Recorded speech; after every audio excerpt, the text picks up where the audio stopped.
Okay, here we go. I always do that. Welcome back to the Seraphine podcast and my YouTube channel. I'm Seraphine Arocha, and we are back with Miss Emily Cox. Hello. Hi. Hi. Well, we talked in our first kind of section portion of our interview about kind of your backstory and a little bit about nutrition. I'd like to talk to you about something that I perceive as something also that seems very healthy in your life. Okay. And that's your relationship. Okay, yeah. We all know we don't have perfect relationships. I mean, I think that, I don't want to paint it out as like, oh, you have it all figured out. But when I see your husband, when I see you both always seem like you're in good headspaces. And that even if you are going through patches, because I've heard from both of you at certain times like, she's not very happy with me or blah, blah, blah. But in the end, you guys really seem like a solid unit. So I'd love you to just kind of talk a little bit about your relationship, what you're comfortable with, Yeah. and then also about like what you've kind of learned in the past couple years to the point of, deciding to get married. Yeah. So Nate and I have been together for almost 9 years, which is a good chunk of my life because I'm 29. So, and he's 39. So he's 10, 11, almost years older than me. And he has just been so committed to me since day one, which was kind of different for me from what I'm used to. I dated a lot of kind of crummy dudes in the past and a lot of people that didn't admire me in a way that he does. Not to say that it's, one-sided by any means at all, but so that was really refreshing for me going into this relationship. And when we first met, I actually wasn't trying to date anyone. I had just gotten out of a relationship, and same with him, and I was moving to Peru. And so I was kind of like, we'll see how this goes. And again, he was just so committed and so loyal to me the whole time I was away, and actually ended up subletting my house and like watching my cats for me, which I was just like, all right, this dude's like an anomaly. So got to keep him around. Right. And we had talked several times about getting married sooner than we did. But he kept saying, I don't want to even think about it until you're 25 because you could just up and leave me and decide that, you want someone younger or better or whatever. And I was like, okay, well, we can wait till I'm 25. And then he waited until I was 27, which I was like, rude, but whatever, it's fine. Anyways, and so then we got married just this past June, which was a beautiful ceremony, and just the whole wedding itself was awesome. And it worked out in this perfect window between COVID times where it was like we just lifted the mask order and then it just came back in September or August or whatever. And so we got this nice little window where everybody was able to be maskless and out in the beautiful outdoors of Powell Gardens and whatnot. But what I've learned from our relationship overall is that, I feel some of the best relationship advice that I ever got was to never fall out of love at the same time, because it's inevitable, right? And so every day I feel like you choose love versus being in love always. And yes, there always is going to be like this level of in-loveness for sure, but you choose your partner day in and day out. And that's what I feel like I've really come to understand in what works with us. So when I'm, down and out, he's my support and vice versa, which I feel like works really well.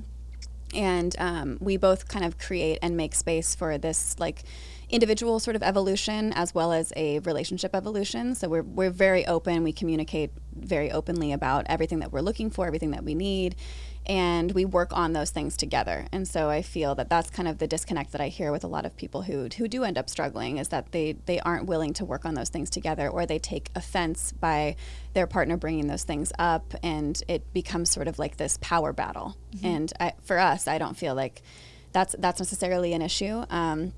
And I mean, I am also blessed with Nate because he's just like the most even keel human of all time. So he just takes whatever in and is, neutral to most things, and will come in with humor and comedy and satire, which just makes it really lighthearted, even if it is like a difficult situation.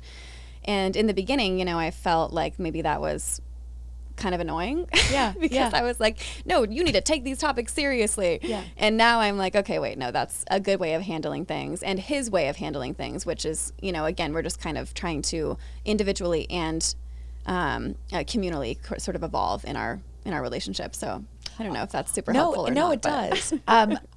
How have you changed As a young woman into, again, a woman now that you're going to be 30 around the corner, what's changed in you as a partner with him? Have you become, I mean, I always try to be better.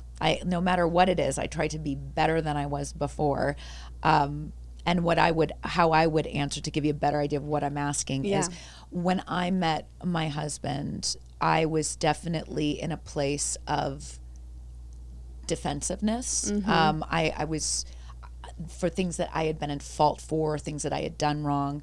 I had felt like I had paid my penance. So when it would come up in conversation again, I would get very defensive and be like, "Well, I'm past that. This is, I don't want to revisit this. This is who I am now."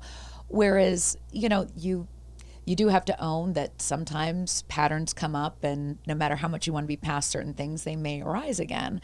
And I've learned now that, maybe I need to take a breath and realize, like, okay, let's not get so defensive. Like, let's try to listen and hear what he's saying. And it's hard because a lot of the times he'll say the same thing. And I'm like, can you say it a little differently? Because the way you're saying it right now makes me really defensive. Yeah. So I guess that's where the question is there something that have you adjusted, or feel like you see it differently when you get into that line of questioning or argument, or like if you feel the tenseness? Yeah, for sure. Well, I think this also kind of stems back to our previous conversation about, like, in the beginning of your yoga journey, you're sort of enlivened with this defensiveness to protect what you've learned, right? And protect the traditions and whatnot. And then as you evolve and go through the process, you kind of let those walls down and realize that you're always learning and always evolving. And so I feel like that kind of mirrors the relationship in a lot of ways, where in the beginning I was very defensive, as you said, and he's also older than me. So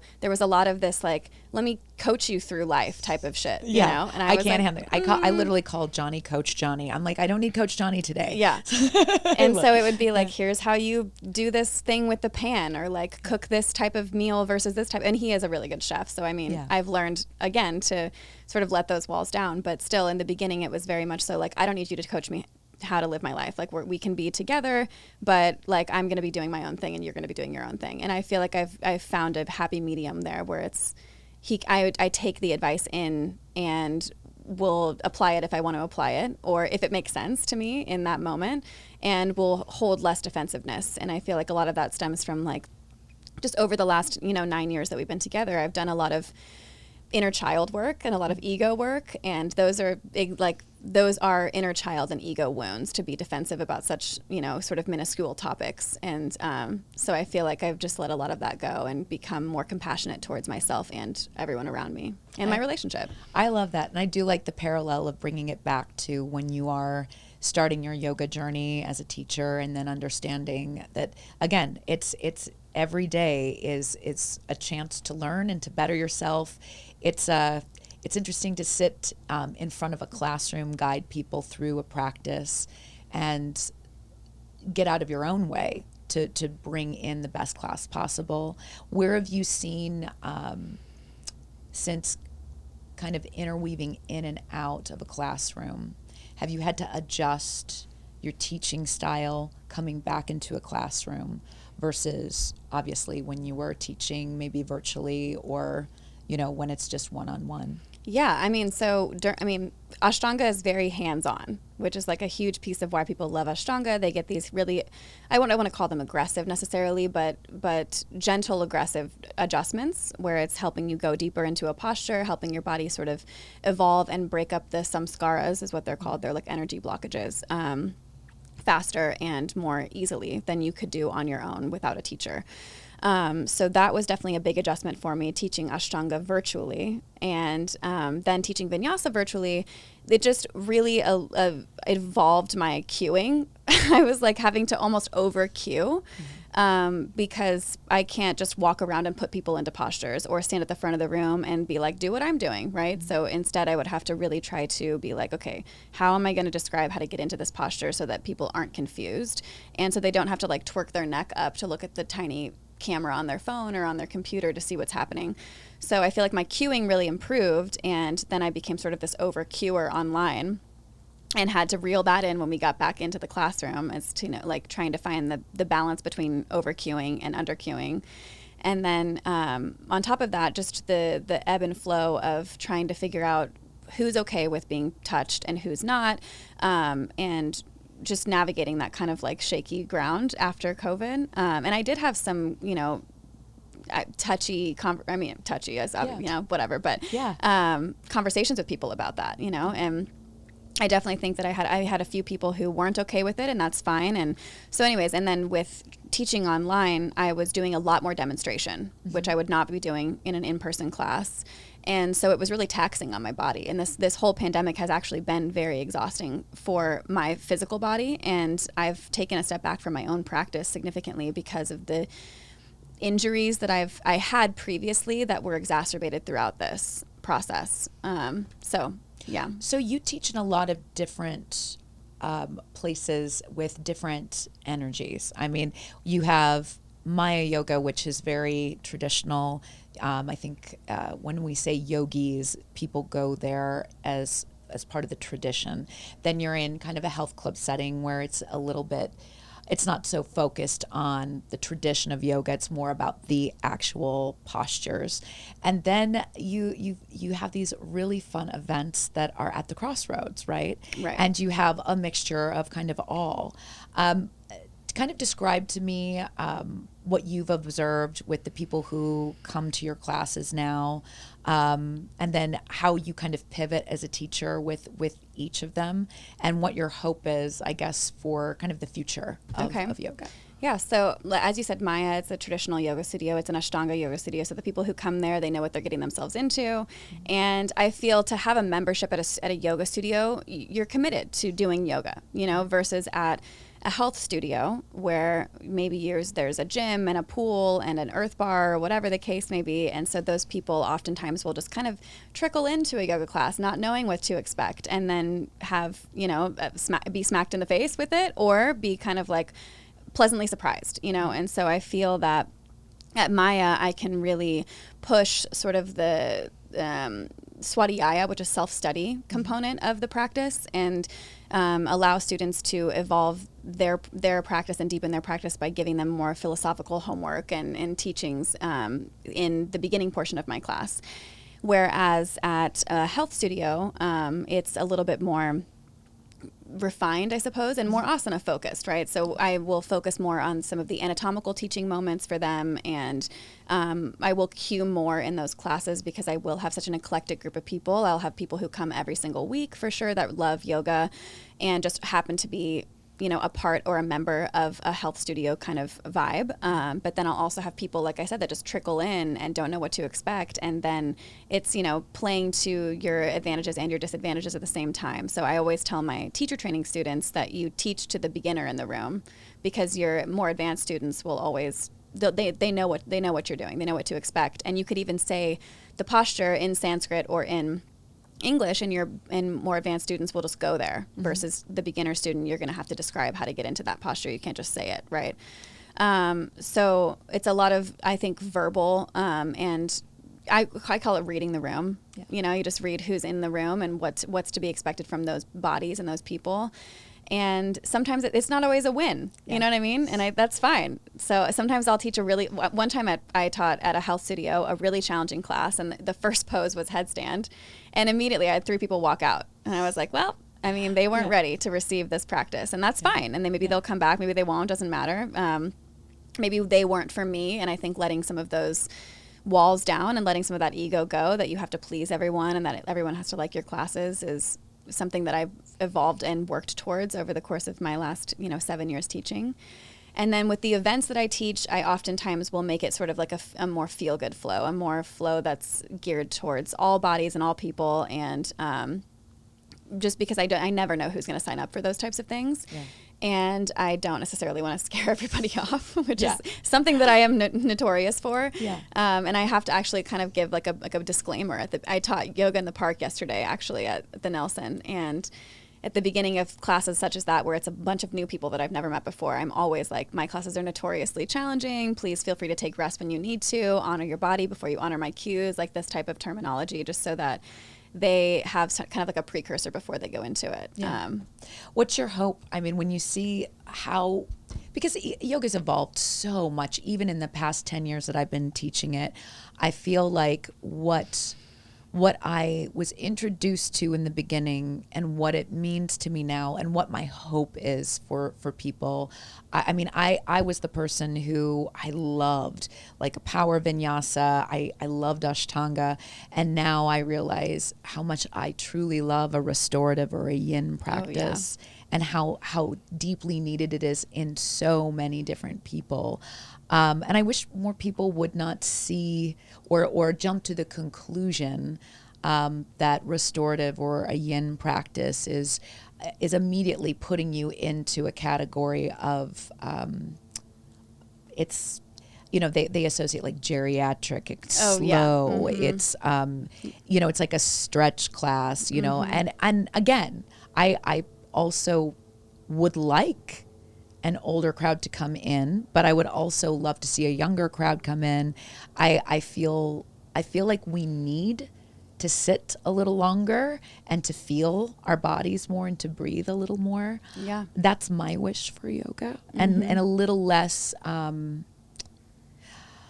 think sometimes as yoga instructors, we actually can help create the noise inside the head of the student of I can't, or this, or I need to be this or that, with just even our choice in the tonality of our voice, or if we choose music or no music. These are all things that affects people's surroundings. Yeah. And again, reading the room, but in the next breath, not what do you want to say, that coddling, because I also think people really need to feel, and sometimes people need to be pushed to feel a little bit, and even if it's just their physical body, because I know I'm not a licensed therapist, but I think that it can be therapeutic if you're in your body and you're feeling something. That to me is the gift of being able to teach a really beautiful class. Yeah. Where do you see it going, do you think, for yourself personally, and where do you hope it can go? Well, I suppose my hope for the future of yoga in general is just to make it more broad spectrum for all people, all bodies, all genders, all races. And I definitely feel like there's a sort of social injustice issue like surrounding the yoga community. There's not a lot of diversity in there. There's a lot of just like skinny white women up in that room, and that's fine. But I would love to diversify that in whatever way, shape, or form possible.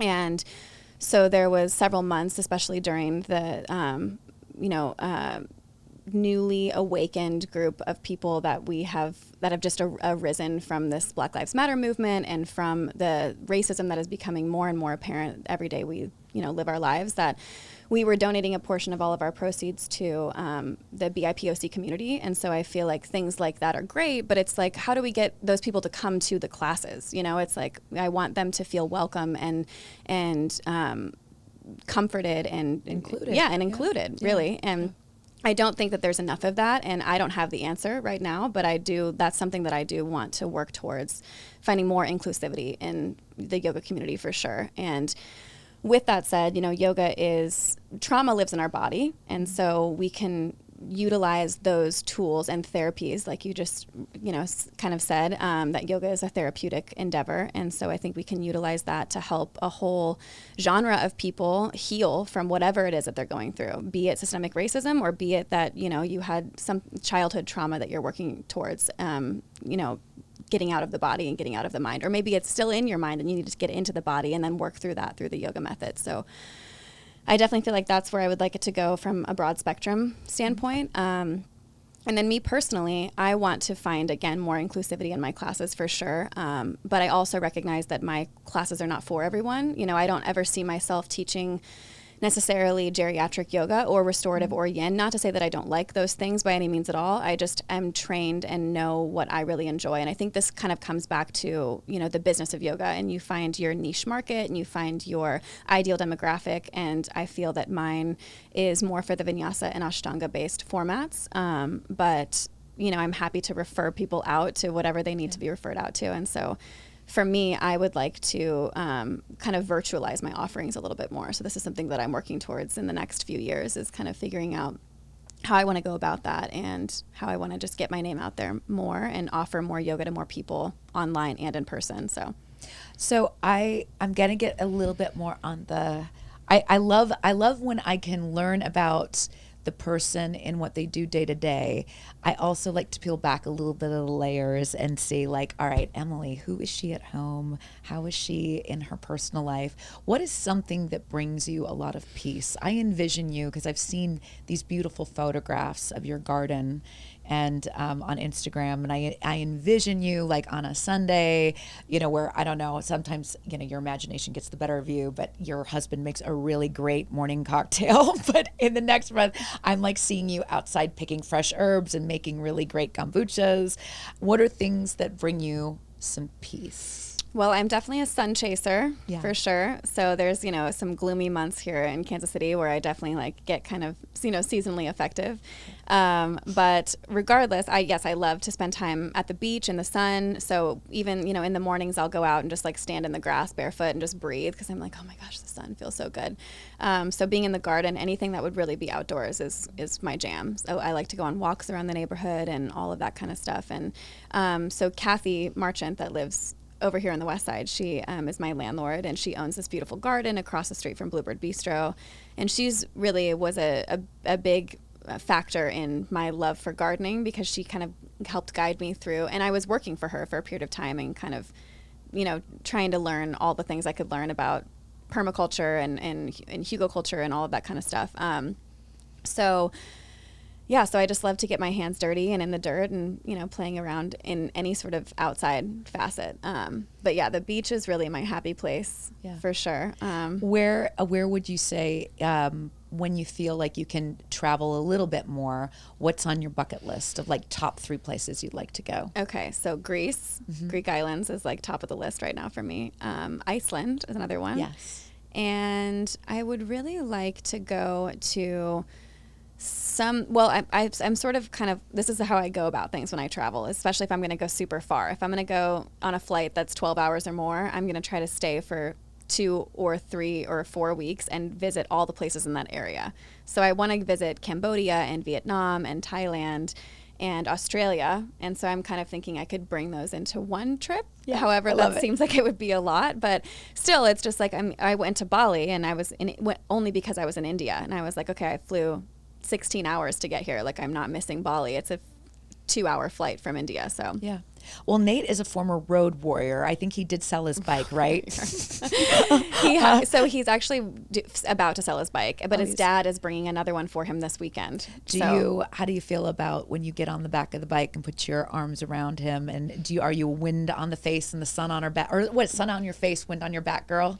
Yes, I definitely love the motorcycle, and I actually had my own for a while, and he taught me how to ride it, and that was all great. But we just don't have a garage, and so I was like, this isn't ideal, and I wasn't willing to go through the motions of learning how to work on it, which is like a big piece of motorcycle ownership. You have to empty the oil and gas every season if you're gonna park it in your garage. And I would break down on the side of the road and not know what to do, and it was just like, I don't want that, and then I'd have to get it towed back to my house or whatever the case. So I do love being on the motorcycle and riding with him, but I think I'm more of like a Vespa girl for now. I love you. Well, my last fun question is this, because I envision you having a really wonderful dinner party with like fresh stuff from your garden. And again, he makes my favorite cocktail. He makes a spicy Paloma that is the best thing in the world. Yeah. So my question to you is that if you could have a dinner party with 3 people, living or dead, who would they be? What would you serve for food? And where would you host it? Oh my gosh, so like loaded question. I know. So where would you host it first? That's probably the easiest. I would host it probably at some like bougie beachside concrete plant ridden place where it's just like, it feels like jungle vibes. I love it. But like also very chic, like yes. I'm envisioning like Morocco kind of decor, like cushions and candles and like that kind of stuff. I love it. But what kind of food would you serve? So I mean, Nate would likely do the cooking. Okay. So he makes I don't know, there's so much good stuff that we make that we would probably want to serve, but I feel like in that environment, I would try to find what was local and fresh to that area. So it'd probably be like something fish oriented and like, fish tacos or something like that, like really yummy with some natural wine. I'm a huge natural wine person. Me too. Give me a pet nat and just like roll me over. I'm good to go. I love it. So your three guests, dead or alive, who would you like to have at that table with you and Nate? This is challenging because I am like, for some reason, so bad at pop culture and don't know like anyone's names or any titles of movies. And I've had someone who named 3 members of their family. Okay. Which is totally fine. No one in my family would be there. I love you. I love it.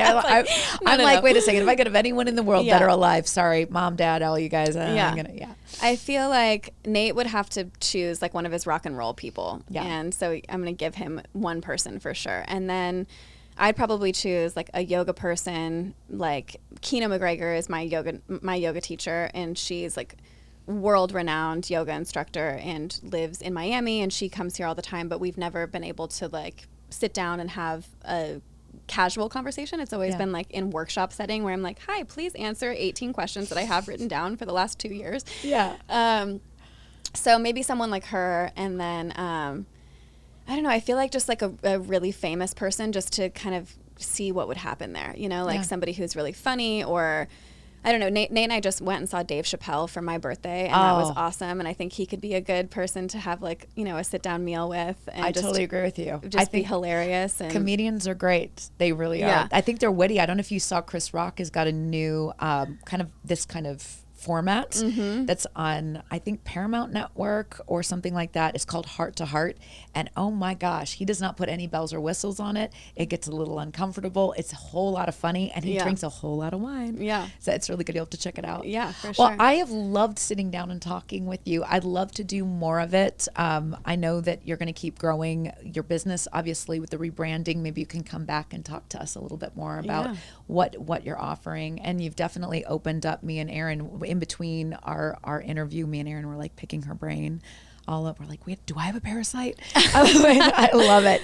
But yeah, it's been nice. I'd like to spend, we're neighbors. It's so funny how, again, you're in the community, and, as you get older and older, you're like, oh, it's good to see you, but you never actually like get to sit down. And this has been really lovely. Thank you so much for being a guest thanks today. Thanks for having me. Thank you. Yes, of course. And thank you guys for listening. If you would like to learn more about Emily, you can find her on Instagram. Your handle is Emily Cox Wellness. Do you have a website? Yep, as well? Same thing, www.emilycoxwellness.com. Wonderful. And you're also teaching at, well, obviously Maya, Woodside, and then you offer, I think, is it like bi-monthly that you're at Crossroads? Or? No, it's weekly, actually. Oh, it is weekly. Yeah, it's That's every fantastic. Saturday morning. Yeah, and it's on the roof as long as the weather permits, and then we go inside. So yeah, it's weekly every. Well, definitely check her out in more ways than one. She's a very talented teacher, and obviously she's got a great knowledge of the body as well. Again, thank you so much. And if you like this episode, please hit the like, subscribe button, and we will see you guys on our next episode. See you later.